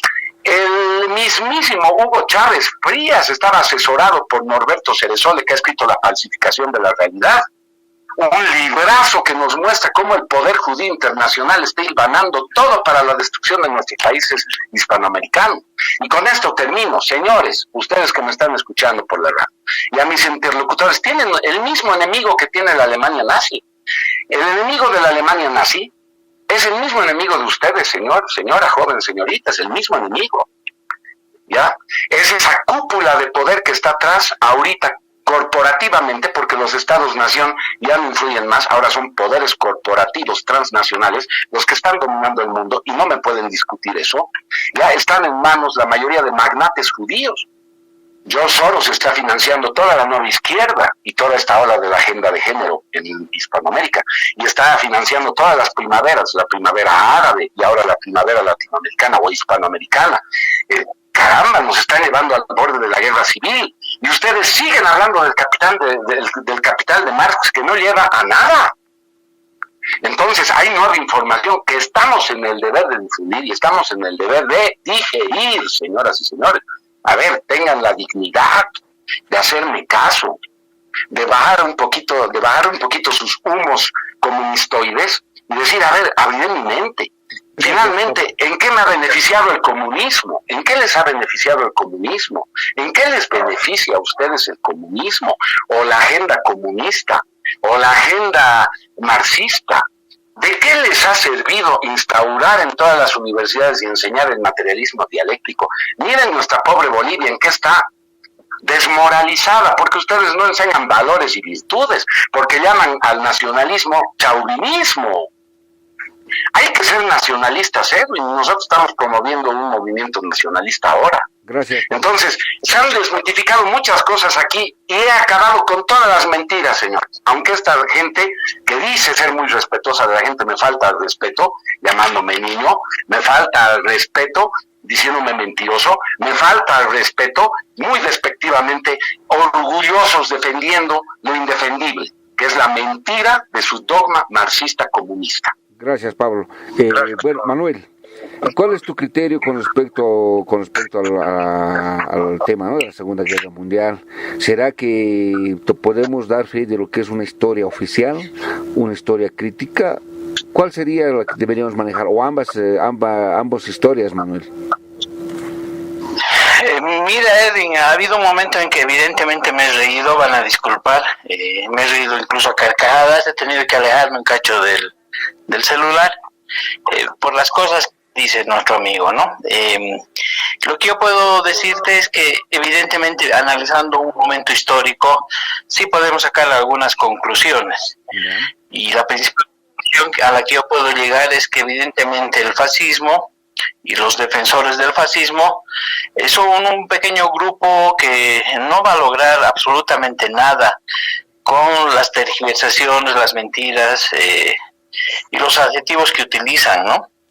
Entonces, yo creo que el fascismo no va a poder resurgir porque en realidad, más allá de lo que fue la Alemania nazi o el fascismo en Italia, más allá de eso, evidentemente no hay bases reales para que pueda articularse. Otra cosa es los conflictos al interior del capitalismo, otra cosa muy distinta es lo que está pasando con el judaísmo, con el Estado de Israel, ¿no? Y seguramente serán los pueblos, las luchas, las que van a definir qué es lo que pasa en esos lugares y con esos gobiernos. Pero pensar que hay una agenda fascista para el mundo, para el futuro, prácticamente con lo que el señor transmite, evidentemente pues que siga con su editorial, le deseamos éxito, que saquen 20,000 libros, ojalá que lleguen esos libros a la gente, que no los tengan como si fueran cosas secretas, escondidas. Si quieren pelear contra los masones, evidentemente ahí están en la Potosí, Obispo Cárdenas creo, hagan su lucha contra los masones. Quieren luchar contra el sistema financiero judío, adelante, vayan a quemar los bancos, muéstrennos pues en la práctica cómo se hace esa lucha. Pero que de ahí intenten hablar de que el socialismo fue el fascismo, o sea, eso, aunque uno no sea socialista, aunque no tenga nada de marxismo, es inconcebible como concepto, como propuesta, y eso únicamente es para desvirtuar, confundir a la gente. En ese sentido, esas serían más o menos mis conclusiones y yo les cedo el resto de mi espacio para que los otros panelistas también puedan intervenir, ¿no? En una justa utilización del tiempo. Muchas gracias, Edwin. Manuel, pero tenemos todavía unos 20 minutos más, aprovecharemos al máximo. Era la pregunta que te hacía Manuelito con respecto a que el ser humano tiene que utilizar la historia crítica o la historia oficial como medio de referencia. No, por supuesto, pues la historia oficial la escriben los vencedores, ¿no? Eso lo sé.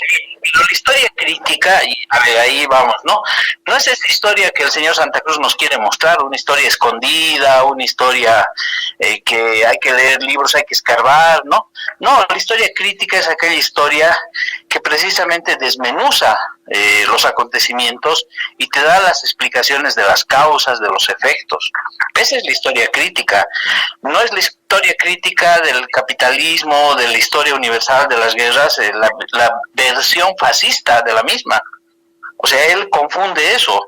La historia crítica se va construyendo a partir de la interpretación de la realidad y a partir de identificar dentro de la realidad los elementos que son más contradictorios, los elementos antagónicos, pero además lo que es la esencia, separando la esencia de lo que no es la esencia. En ese sentido, absolutamente no podemos mirar la vida, la realidad, a partir de un color de cristal tan sesgado, ¿no?, como la que representa el señor Santa Cruz.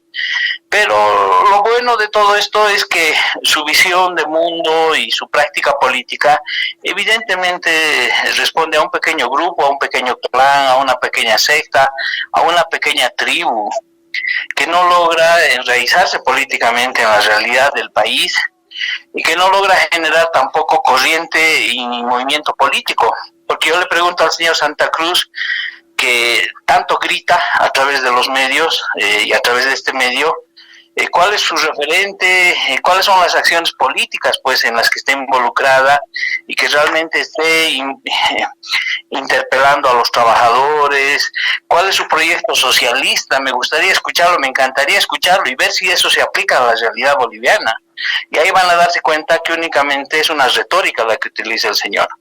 Eso ya para terminar en este espacio, Edwin. No, llámale, gracias. Alex, en ese contexto también, haciendo un pequeño ejercicio, ¿no?, con respecto a la... Sabemos muy bien que la Segunda Guerra ha reconfigurado el mundo, ha terminado con la derrota de Alemania y la victoria de los aliados, pero en ese contexto sabemos muy bien que muchos apelamos a lo que es el revisionismo histórico, ¿no?, como fuentes que se están dando para dar a conocer ciertos aspectos no conocidos hasta el momento.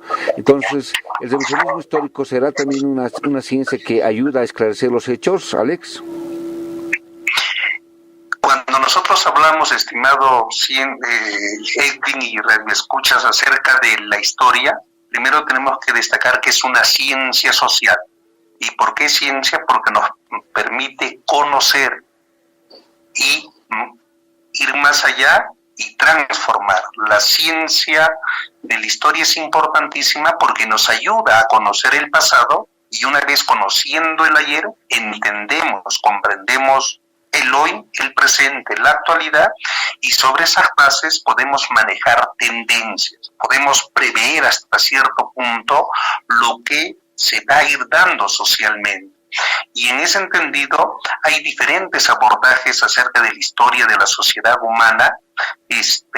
Uno de los elementos metodológicos que tú refieres es el revisionismo en términos de someter a prueba, de mayor escudriñamiento, de mayor revisión, de mayor auscultamiento, lo que sí ha escrito y confrontarlo con la realidad de aquel entonces a partir de cruces de información. Sí. Y en ese sentido yo creo que sí, eso es válido, Edwin, pero a condición de que nosotros lleguemos a conclusiones lógicas. No te olvides que la lógica es una rama de la filosofía que estudia cómo el ser humano va viabilizando procesos mentales de manera congruente, de manera coherente, de manera, si tú quieres, pues irrefutable.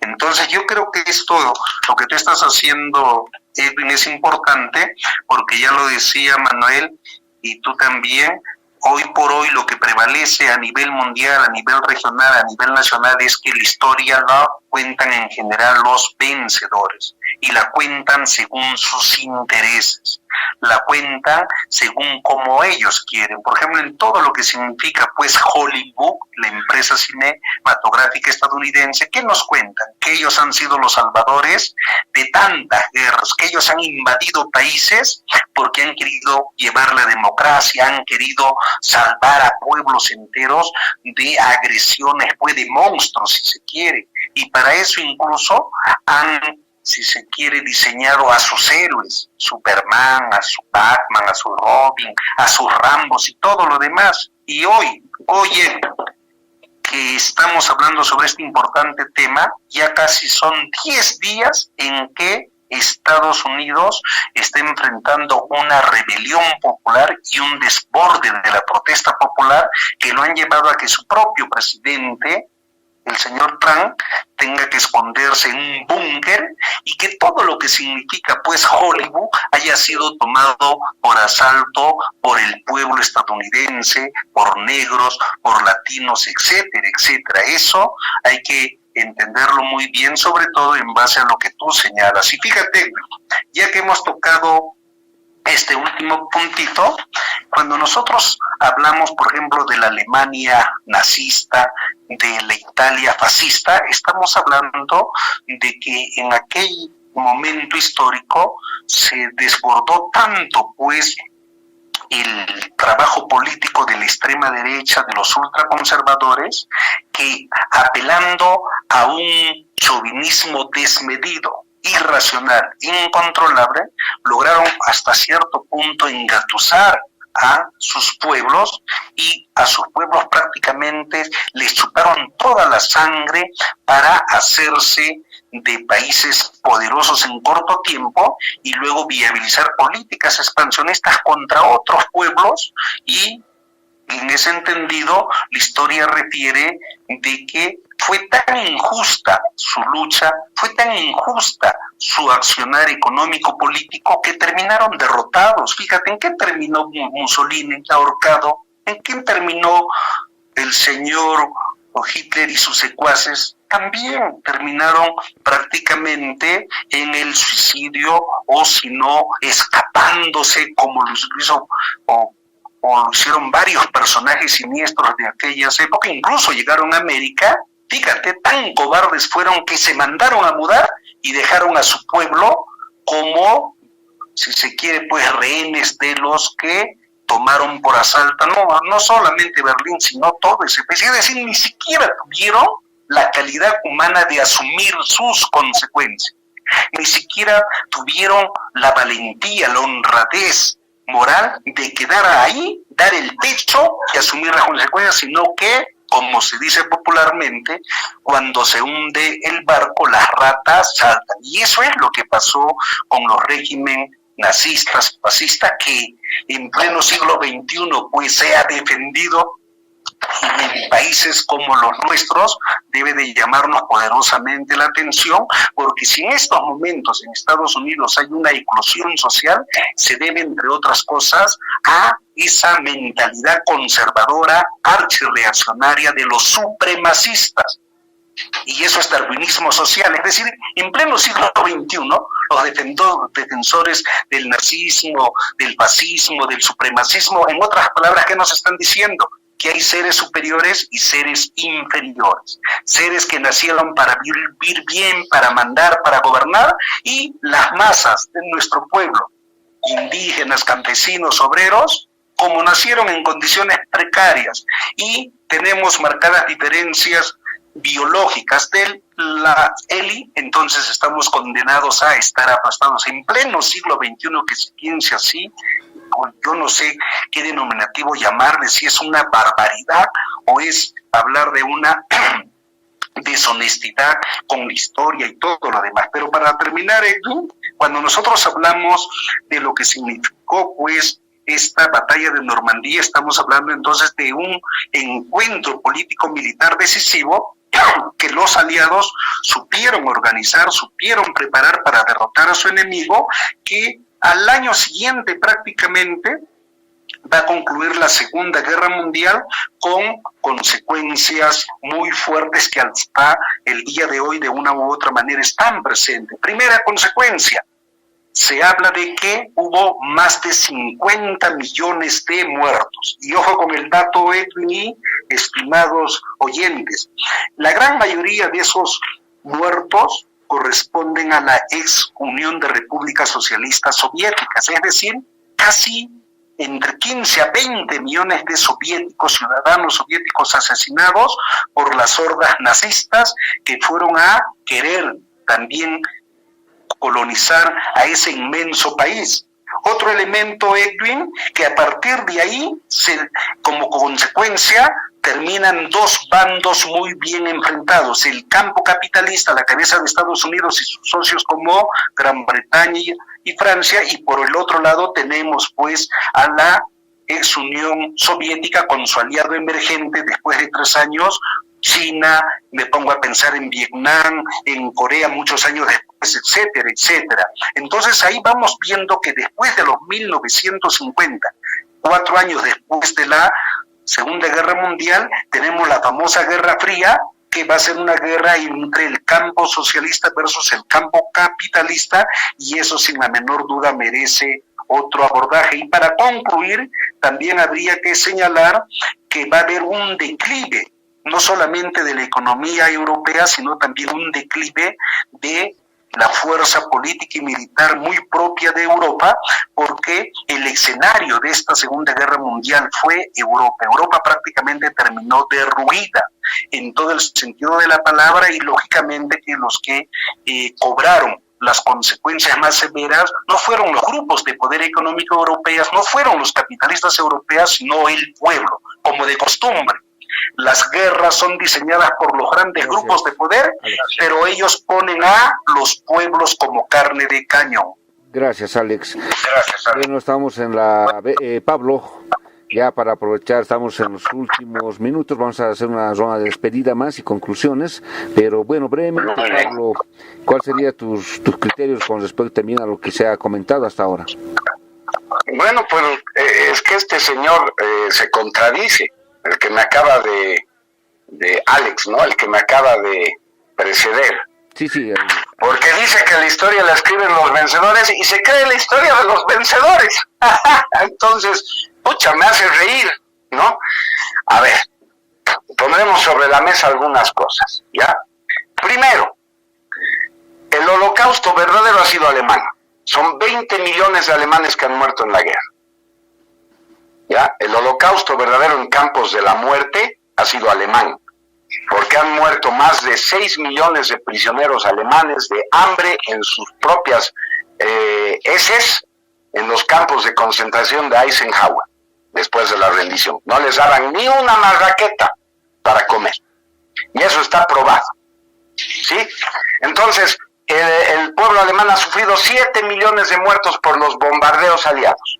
El genocidio más grande hecho en una noche y un día, en una noche, 2 noches y un día. El bombardeo de Dresde. Los aliados sabían que no había en Dresde más que refugiados que llegaban del este. Y en febrero de 1945 ordenan el bombardeo de esta ciudad durante día y noche. 600,000 muertos. Más que las bombas atómicas de Hiroshima y Nagasaki. Niños, mujeres, ancianos, en su mayoría han muerto en Dresden quemados con fósforo. Con fósforo, Edwin. Esos no han salido en los crímenes de guerra. ¿Quiénes han sido los que han botado las bombas atómicas? Han sido ellos. A las ciudades católicas de Hiroshima y Nagasaki. Porque era una guerra contra la Iglesia Católica también, que por cierto ayudaba a los nazis. Ellos los ayudaron a evadirse. Este señor los llama cobardes, pero ¿qué desea atravesar un juicio de Nuremberg donde los judíos son juez y parte y lo van a declarar culpable y lo van a humillar?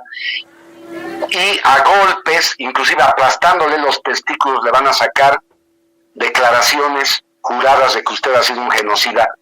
A eso no se iban a prestar pues los alemanes. Y muchos de los grandes líderes alemanes, no secuaces, porque entre los secuaces de Hitler está, como los llama este señor despectivamente, que no le llega ni a la horma del zapato a un Rudolf Hess, a un intelectual y a un soldado como Rudolf Hess. Ese señor que me ha precedido no le llega ni a la horma del zapato a un Rosenberg, a un Hermann Göring, a un Heinrich Himmler. No le llega ni a la horma del zapato, han sido grandes estadistas. Ya, Rudolf Hess era egipcio. Ahí vean el racismo y supremacismo de los alemanes. Rudolf Hess era egipcio. Rosenberg era ruso. Eso no sabía este señor, mi interlocutor, porque no le interesa, solo le interesa defender su dogma marxista, que sí es sesgado y trucho, y mal hecho todavía, porque con el revisionismo histórico lo hacemos trizas.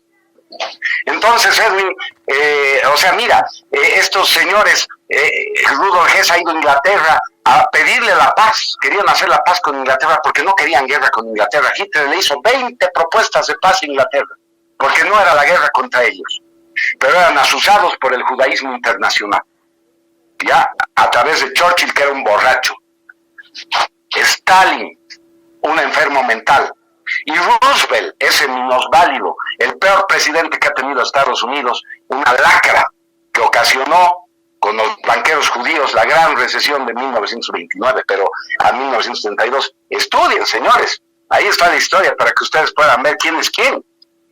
Entonces nos han mentido en todo, Edwin, nos han mentido en todo, y es necesario hacer una reestructuración de lo que tenemos en la cabeza. Este señor me dice, ¿qué acción política están haciendo? ¿Y qué cree que estoy haciendo ahorita discutiendo con dos personas completamente obcecadas y cerradas?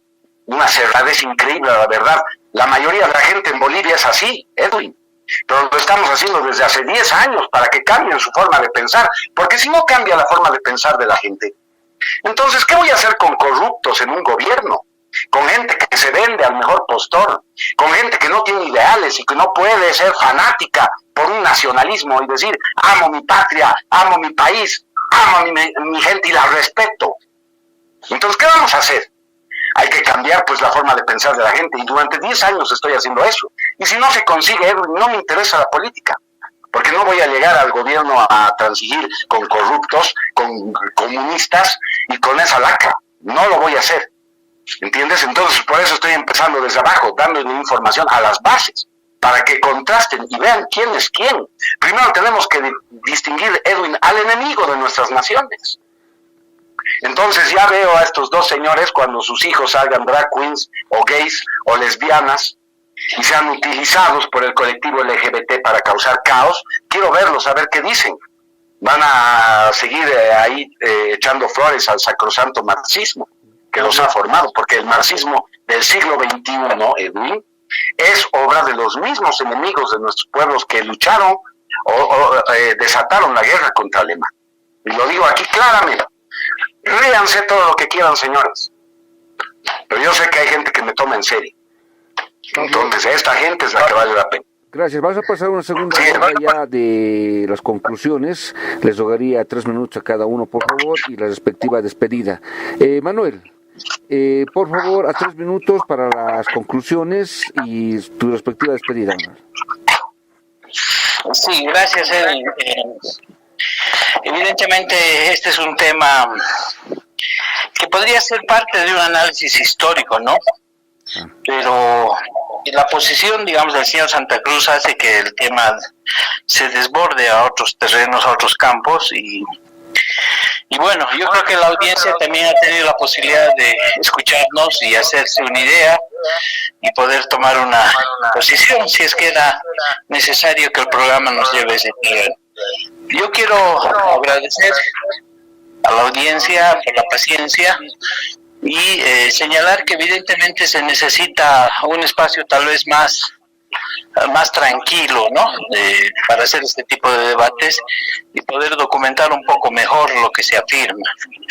En todo caso, yo me quedaría con la siguiente conclusión. Las posiciones bien fanáticas, ¿no? El señor Santa Cruz, bien esquizofrénicas, yo diría, fuera de la realidad, son parte de la democracia. Y por eso es que yo, conociéndolo, vine al programa, porque es parte de la democracia, es parte del debate, y tampoco no nos asusta, no nos molesta en extremo lo que él dice, ¿no? Porque entre lo que él dice y la realidad evidentemente tiene una brecha que no la puede llenar, ¿no? Entonces yo pienso que el fascismo ha concluido con la Segunda Guerra Mundial y hay que dejarlo ahí, ¿no? Tienen derecho a tener su punto de vista, pero creo que el fascismo no va a volver a renacer porque no tiene bases reales o objetivos de sustento. Yo me quedo con eso y agradezco a todos ustedes, especialmente a ti, Edwin, por haberme invitado y tener paciencia en escucharnos. Muchas gracias. El agradecido soy yo, Manuel. Bueno, de igual manera, Alex, tus 3 minutos, por favor, para tus conclusiones y despedida. Sí, a modo de conclusión, cuando nosotros hablamos de la Segunda Guerra Mundial que se suscitó entre 1939 al 45, hay que destacar que entre las acciones más desencadenantes, más importantes, está primero la derrota de los alemanes en Stalingrado, en la ex Rusia, y por tanto un retroceso que los va a debilitar a tal nivel que posteriormente solo ya organizaban su retirada, organizaban su derrota. Segundo, el desembarco aliado que se da en África y también en Italia un año antes de la batalla de Normandía, vale decir en el 43, también fue otro punto de golpe muy fuerte a las fuerzas nazistas. Tenemos también, y ha quedado bien claro, de que el desembarco aliado en Normandía, un día como hoy, no solamente logró la liberación de Francia, sino además logró un importante avance ofensiva contra las fuerzas nazistas que, reitero, estaban en franca retirada. Y eso explica por qué poco tiempo después, en mayo del 45, más o menos estamos hablando de 10 meses, va a caer Berlín, la capital. Los primeros en llegar va a ser el Ejército Rojo Socialista de aquel entonces, y Alemania va a estar ocupada, y posterior a aquello ya vamos viendo que los más afectados van a ser el pueblo alemán, el pueblo francés, el pueblo, si se quiere, pues, de Italia, de Rusia, etcétera, etcétera. En otras palabras, cuando se dan guerras injustas, lo que generalmente ocurre es que quienes pagan los platos rotos, como se dice en términos populares, son masas populares. Y por último, yo creo, Edwin, que en todos los medios de información o de difusión tiene que existir libertad de pensamiento, libertad de opinión, pero tenemos que procurar primero respetar al público. Eso es lo primero, que ser respetuoso con el público, porque si se abordan diferentes temáticas hay que hacerlo con altura, con seriedad, con solidez. Aquí no hay necesidad de hacer gala de una aparente erudición, aparente, porque detrás de muchas esas aparentes erudiciones se esconden impotencias para conocer la realidad de manera objetiva, de manera tal como se ha expresado. Entonces, creo yo que cuando hablemos de historia hay que hablar de una manera clara, sencilla, pero siempre apegados a la verdad, porque eso es lo que necesitan y quieren los oyentes. Y no me parece correcto faltar el respeto a nuestros compatriotas bolivianos, que si bien es cierto, no tienen acceso pues a la educación, a la cultura, al desarrollo científico y tecnológico como quisiéramos, pero en medio de sus limitaciones, dificultades y problemas, ahí están en las escuelas, colegios, institutos, universidades, y no me parece correcto que se los quiera meter en un saco, en una bolsa, diciendo que la mayoría de los bolivianos son prácticamente pues atrasados, por no decir ignorantes. No, todos somos ignorantes porque ignoramos o desconocemos una u otra cosa, pero cuando nos referimos a nuestro pueblo, a nuestra gente, hay que hacerlo con mucho respeto. Nuestra gente necesita pues saber conocimiento para comprender la problemática mundial, regional, nacional, y sobre eso aprender lecciones para construir sociedades más justas, sociedades donde hay un encuentro entre los hombres, entre el hombre y la naturaleza, en suma, para construir relaciones de reciprocidad, de camaradería, de ayuda, y para eso es fundamental una visión científica del mundo, valores, principios, ética, moral, empatía, humanismo, sensibilidad humana, solidaridad social. Gracias, Alex. Gracias, Alex. Pablo, de igual manera, tus 3 minutos para tus conclusiones y despedida, por favor.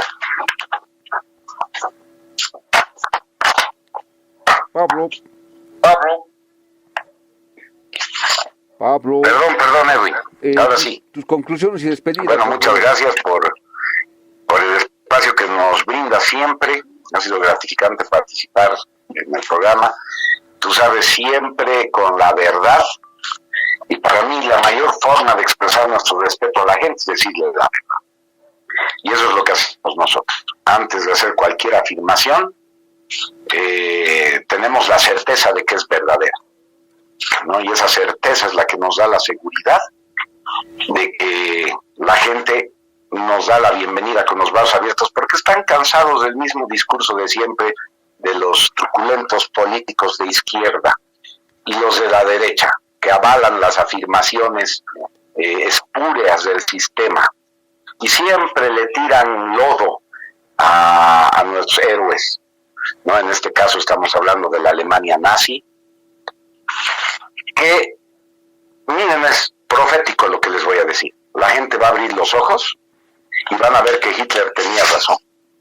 Profético lo que les estoy diciendo, ya está en las redes sociales circulando esto, ¿sí?